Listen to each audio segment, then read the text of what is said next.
Hai semuanya, nama aku Rasen. Halo, nama saya Muhammad Ibn Hamzah. Hai, aku Hanito Rahman. Kami Kami dari dari kelompok kelompok 11. 11. Minggu ini kami akan menjelaskan terkait proses produksi bersih atau cleaner production melalui 5R pada proses pembuatan cat tembok. Tapi, sebelum masuk ke inti materi, kita perlu tahu dulu dong apa itu produksi bersih dan 5R. Jadi guys, kira-kira apa sih itu produksi bersih dan 5R?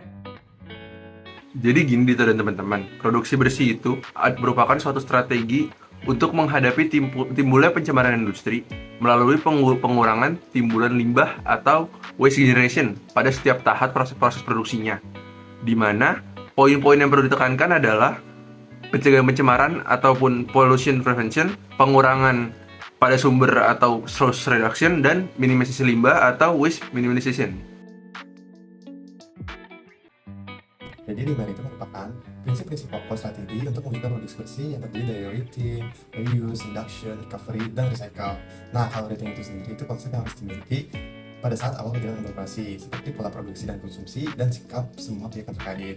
Lalu ada reuse, yaitu penggunaan kembali dengan memungkinkan limbah dapat digunakan lagi tanpa perlakuan fisika, kimia, maupun biologi. Contohnya, memakai kemasan bahan kimia untuk bahan kimia sejenis. Lalu ada reduction, yaitu pengurangan limbah pada sumbernya dengan tujuan mencegah atau mengurangi timbulnya masalah pencemaran, kerusakan lingkungan, dan risiko terhadap manusia. Nah, karena Hilmi kayaknya udah capek banget buat jelasinnya, aku bakal lanjutin deh. Selanjutnya ada recovery atau proses memuliakan bahan atau energi dari limbah untuk dikembalikan ke dalam proses produksi dengan atau tanpa perlakuan fisika, kimia, maupun biologi.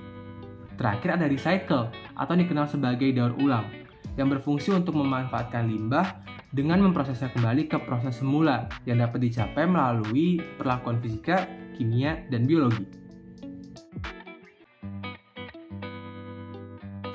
Nah, karena udah dijelasin tentang 5R dan juga produksi bersih, kita bakal masuk ke topik utamanya, yaitu produksi bersih ataupun 5R pada cat. Nah, mulai dari 5R itu sendiri, produksi cat itu dimulai dari rating, yaitu bagaimana cara kita menggunakan cat seefisien mungkin dan juga meningkatkan mutu cat supaya tidak membahayakan kita sebagai manusia dan juga lingkungan sekitar.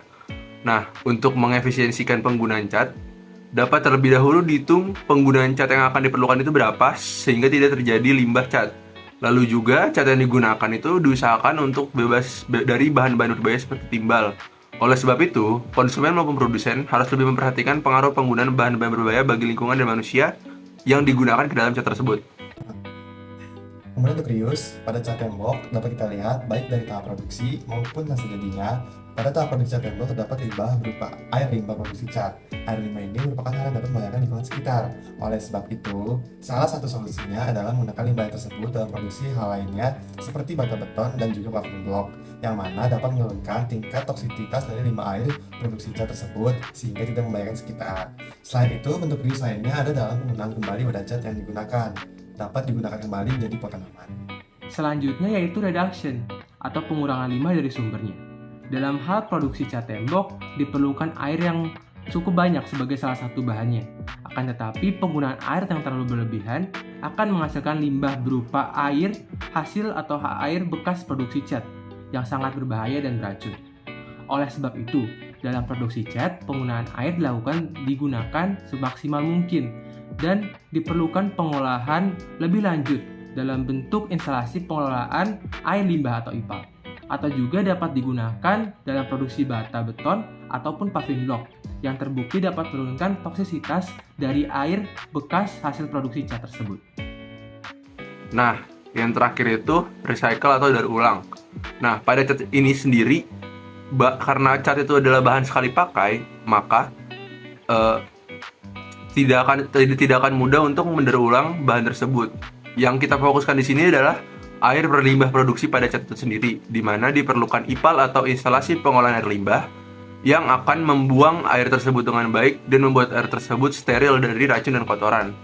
Oleh sebab itu, dengan pengolahan itu diharapkan air tersebut dapat kembali digunakan dalam proses produksi cat selanjutnya. Nah, dengan penjelasan terkait recycle dari Rasan tadi, sepertinya mengakhiri penjelasan kami pada life cycle analysis episode minggu ini. Dan sebagai kata penutup, kita tidak mewarisi bumi dari nenek moyang, tapi kita meminjamnya dari anak cucu. Sekian dari kelompok 11. Wabillahi taufiq wal hidayah. Wassalamualaikum warahmatullahi wabarakatuh. Selamat siang, pagi, sore, atau malam, dan see you in the next video of Like Circle episode. Dadah.